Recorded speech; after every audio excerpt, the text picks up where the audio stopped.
누가복음 13장 10에서 21절 말씀입니다.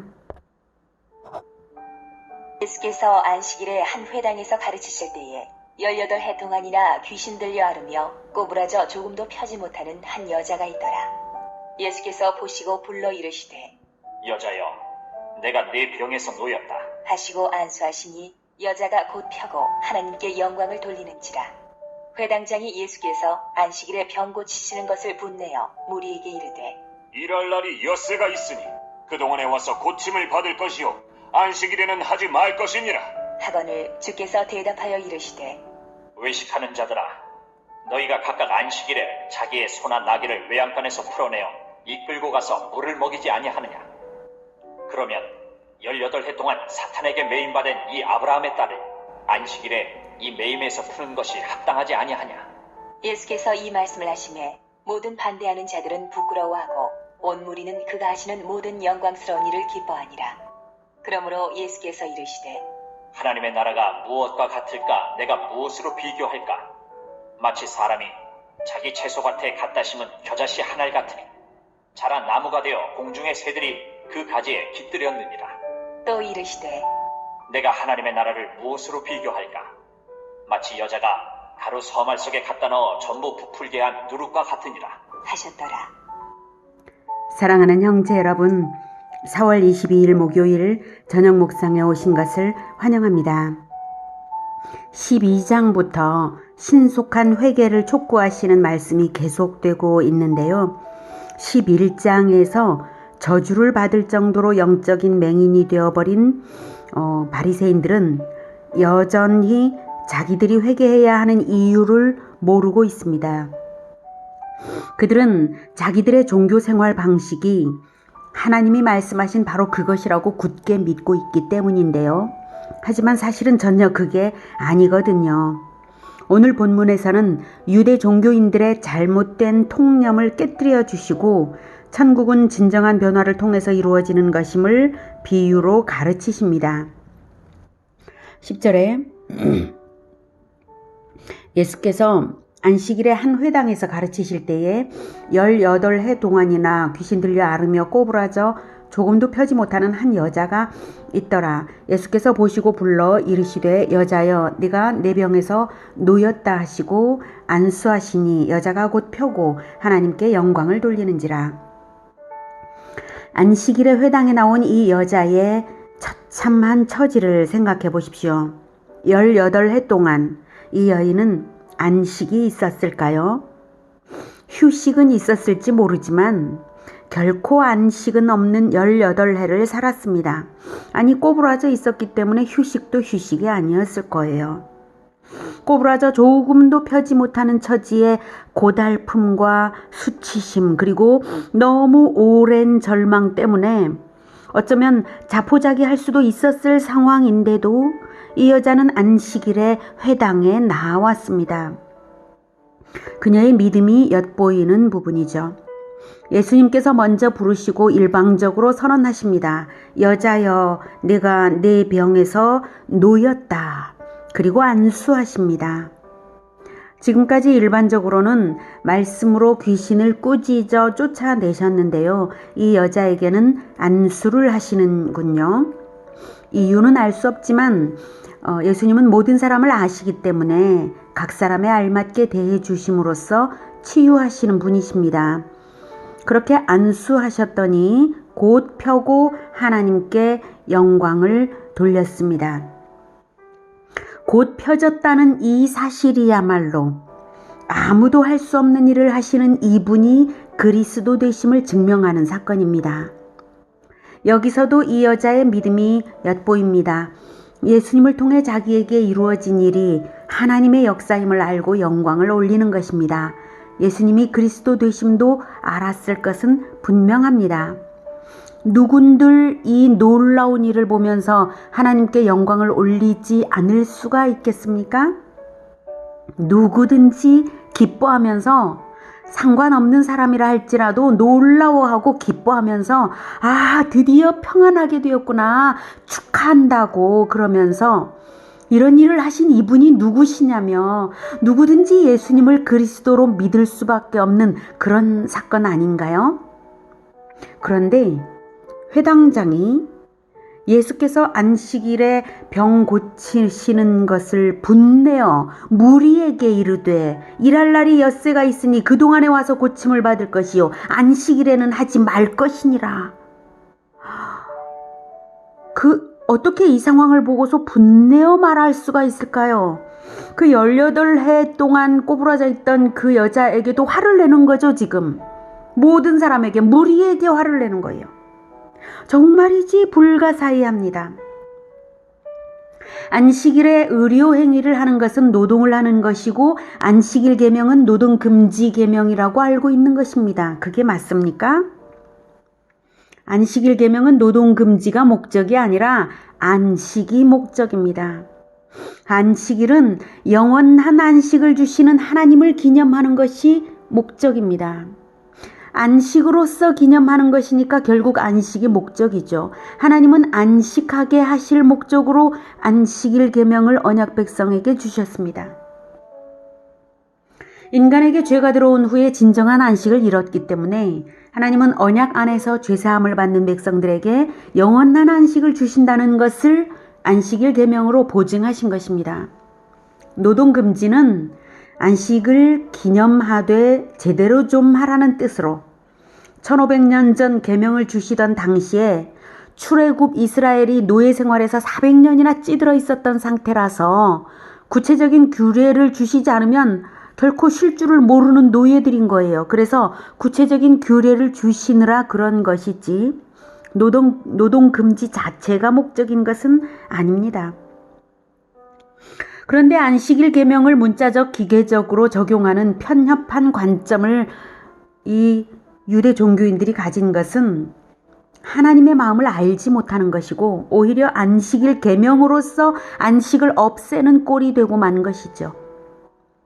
또 분을 내기까지 하는 이 행태는 그동안도 유대 종교인들이 예수님을 경계하고 미워했던 것이 나타난 것입니다. 무리에게 화를 내면서 무리로 하여금 이간질시키는 거죠.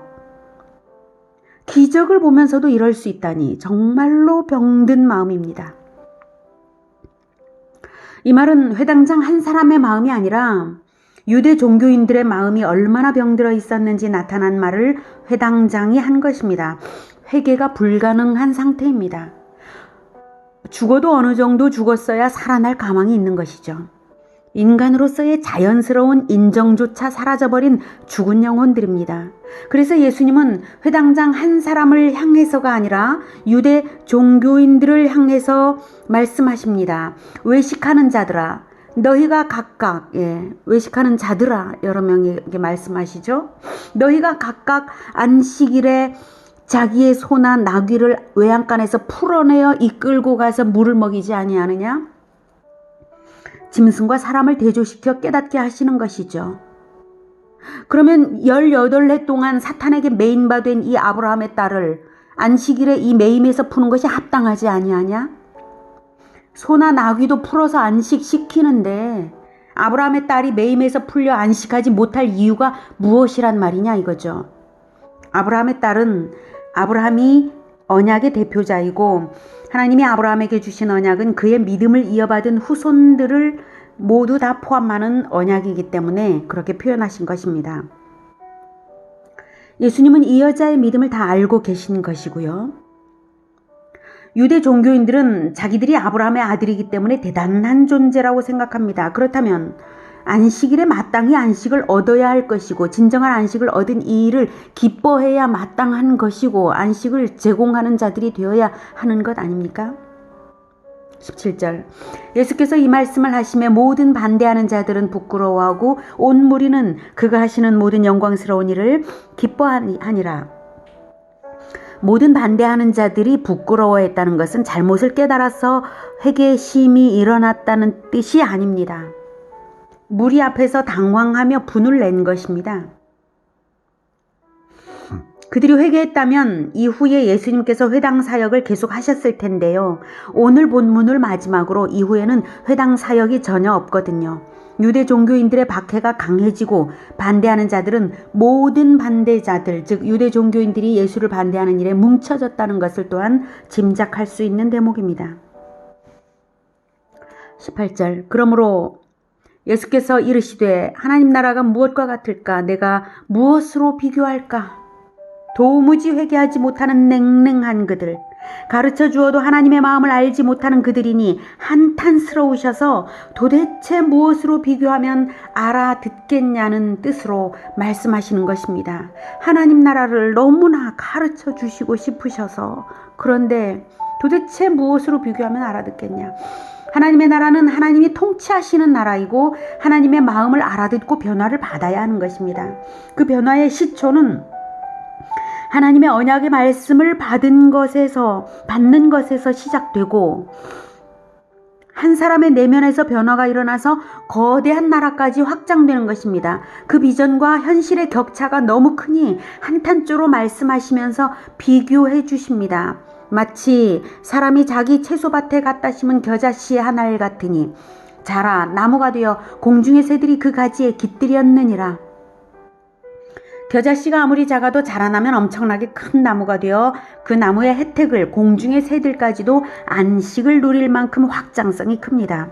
이미 예수님의 영향력은 이스라엘 온 나라에 끼쳐지고 그 겨자나무처럼 되어서 안식을 주고 있는 것을 유대 종교인들은 못 보고 있는 것입니다.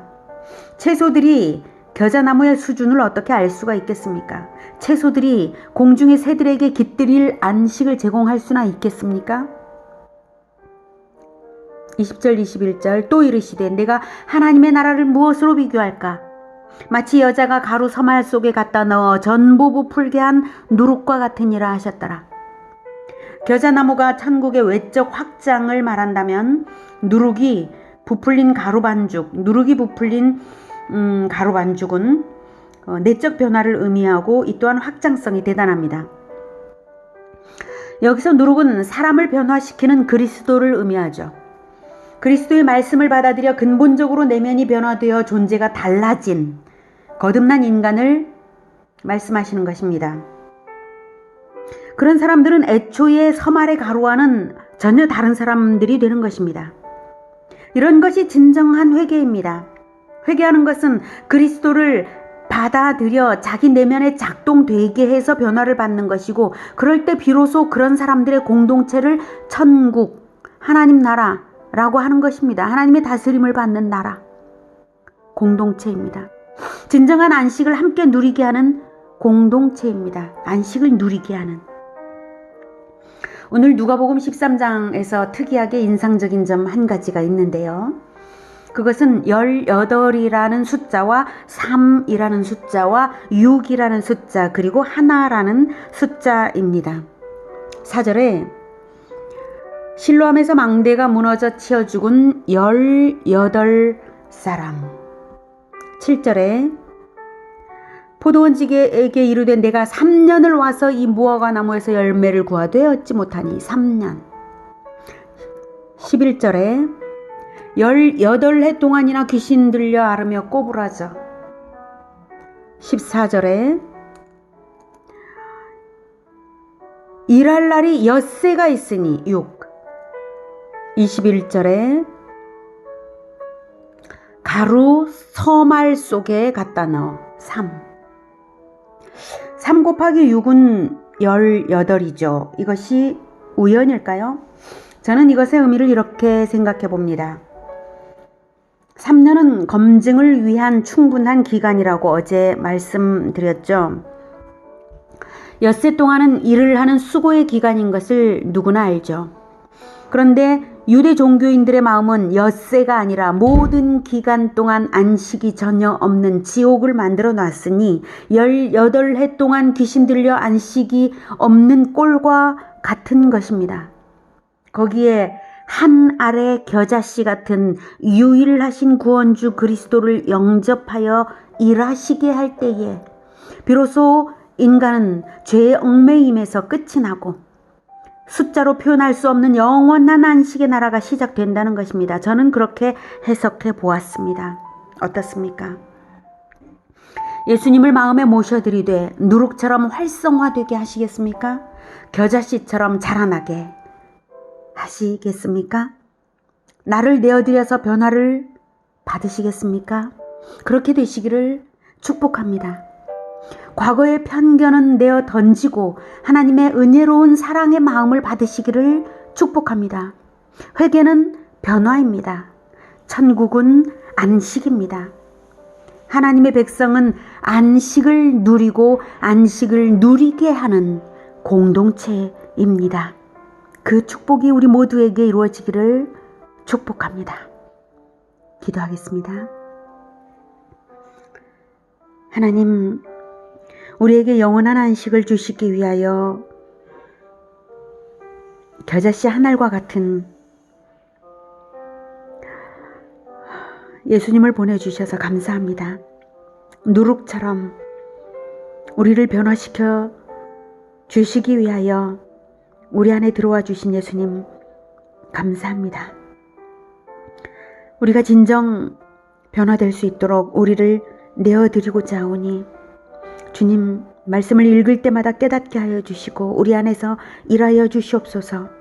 그리하여서 꼬부라진 상태를 펴주시고 안식이 없는 마음에 안식을 주시고 넉넉하게 세상에 안식을 베푸는 자들이 다 되게 주님 도와주시옵소서.